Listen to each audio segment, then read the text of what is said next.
Welcome back, and today we're talking about The Promised Neverland Season 2, Episode 6. And I don't know what The Promised Neverland is doing. I do love Season 1, and I was loving Season 2. So I went and read the manga because I knew it was going to go anime original. So I wanted to know what the big differences are. But saying that the anime is going anime original will probably be the wrong statement, because from reading the manga, I'm done with the manga 100%. I know everything that happens in The Promised Neverland, and it's a pretty cool story. I like the ending. It wasn't the worst. I mean, Death Note is still worse, has a worse ending than The Promised Neverland, but that's a whole nother topic. But yeah, I read the manga. It was good. I liked it. And seeing episode 6, it seems like they're just skipping content. It doesn't seem like they are going to go truly anime original. It just seems like they are skipping the whole Goldy Pond arc, which honestly, I feel like it's a mistake because that arc was truly badass. It's essentially Emma, she gets kidnapped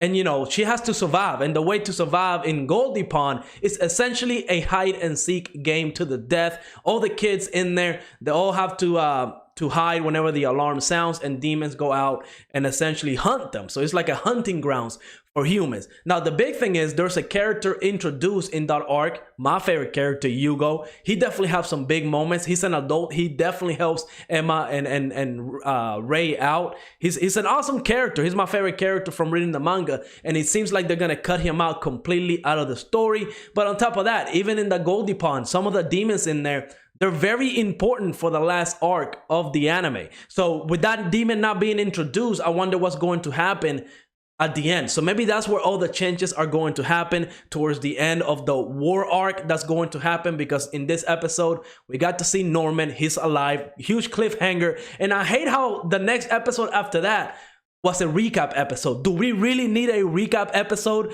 5 episodes into the season? No, we don't. I don't know why they did that. It was the wrong call, but we got it anyways. But essentially Norman explains everything. He was sent to another facility, the Lambda facility, and essentially they're doing human testing. That's how the other humans, Barbara and the other 2 guys, how they came to be. And they're very powerful, and they didn't quite show that. I mean, when those characters got introduced, it was pretty badass.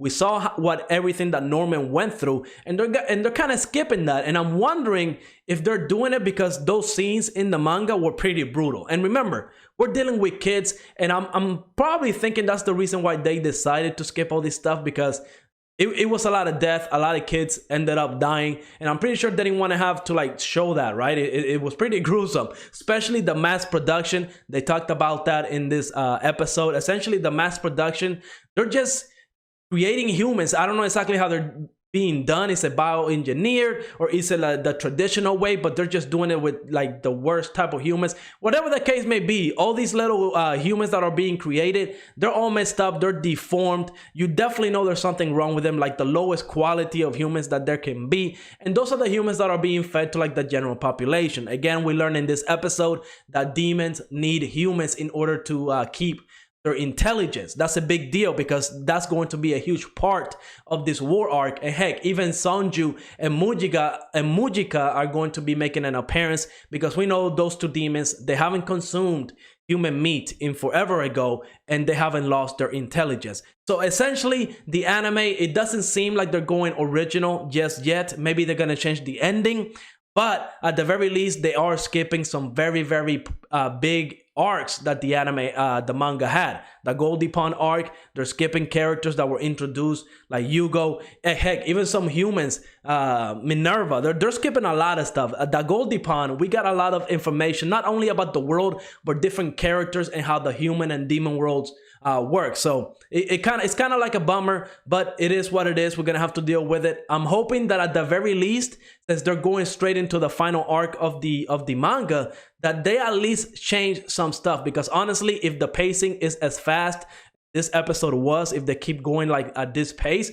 they probably won't even need The Promised Neverland Season 3, because the war arc is the last arc. A lot of stuff happens here. We are going to see some cool fights. Hopefully they're animated very well, because I'm definitely disappointed that they decided to skip so much content. let's see where it goes. I am going to continue watching the anime, but I definitely do hate that they're doing this. But let me know in the comments how you liking this season. Are you excited about the anime? Just skipping all this stuff? Do you care? Do you mind? Have you read the manga? Let me know in the comments. And like always, make sure to like, subscribe, and I will see you on the next episode.